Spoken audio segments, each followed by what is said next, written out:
The date, June 6, 1944. Operation Overlord, the largest offensive in military history, had gone as the Allies planned. American, British, and Canadian troops, supported by 3 airborne divisions, landed in Normandy under extensive enemy fire. While the operation succeeded in crushing the German defense, the cost to the Allies was many thousands of dead. German positions along the coastline of northern France were obliterated, and the Allies threatened the remaining defensive lines. The U.S. Army, led by General Bradley, moved in the direction of Cherbourg, while British and Canadian forces under the command of General Montgomery approached the town of Caen as the door to the German defense in Paris. June 12, 1944. The British 4th Armored Division were set to assault the town of Villers-Bocage, which appeared to be an easy target, being defended by only a handful of German infantry, with no heavy weapon or armor support. The British hoped that by June 13 they would secure the town. Doing so would open a sudden flank towards Caen. Conquering Caen would then allow the Allies to approach Paris in several days, and thus seal the fate of the German forces in France. All that stood in the way of an easy victory at Villers-Bocage was a handful of tanks of the 501st Heavy Tank Battalion, led by Obersturmführer Michael Wittmann. Not only were the Germans in Caen depending on their success, but so too were all the German forces in France. If they held out, so would the Western Front.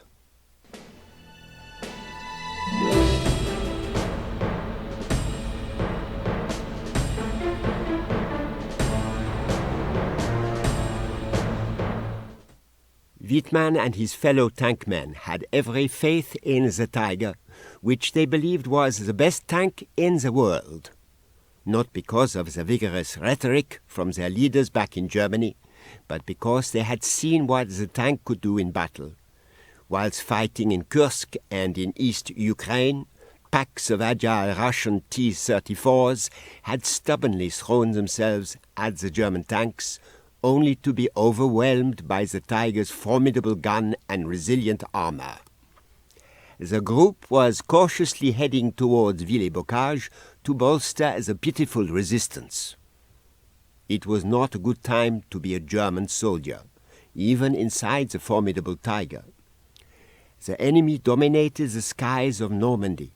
The Tigre, while unsurpassed on the ground, stood little chance against the Allied Typhoon fighter bombers with their determined armor-penetrating rockets. Even if they could get to Villers-Bocage undetected, they'd still have to face numerous Allied Sherman and Cromwell tanks, which outnumbered them 7-1. Wittmann knew the odds were stacked against them. However, he and his men were determined to go out in a blaze of glory, taking as many of the enemy with them as possible. Several kilometers from Villers-Bocage, his fears were realized when he heard the distant approach of plane engines.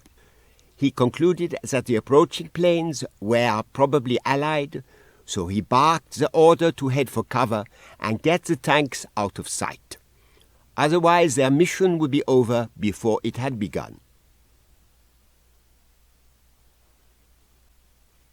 Allied fighter bombers are fast approaching. If the column does not find suitable cover, and quickly, the enemy planes will obliterate the tanks. There is a disused farm area up ahead. This may provide cover.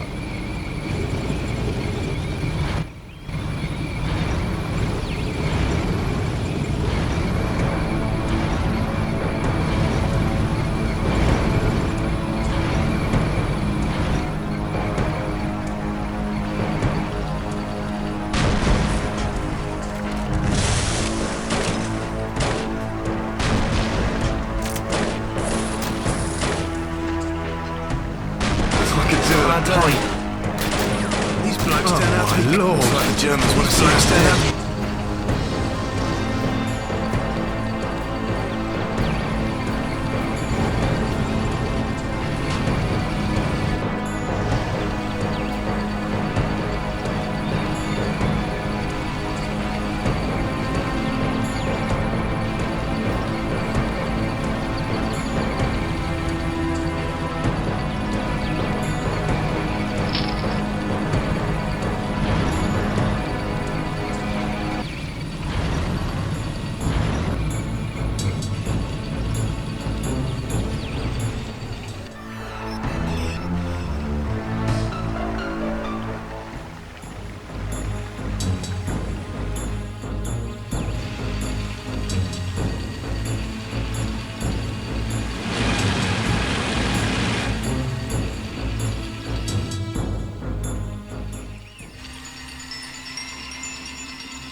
Although the disused farm building provides suitable cover from the plains, the danger is far from over.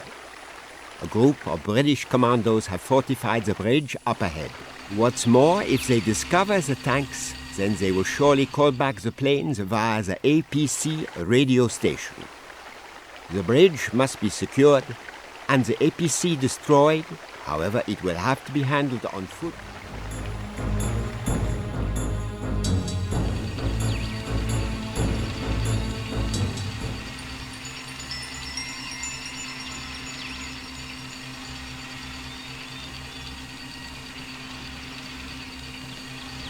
Wollen Sie play Katze und Maus?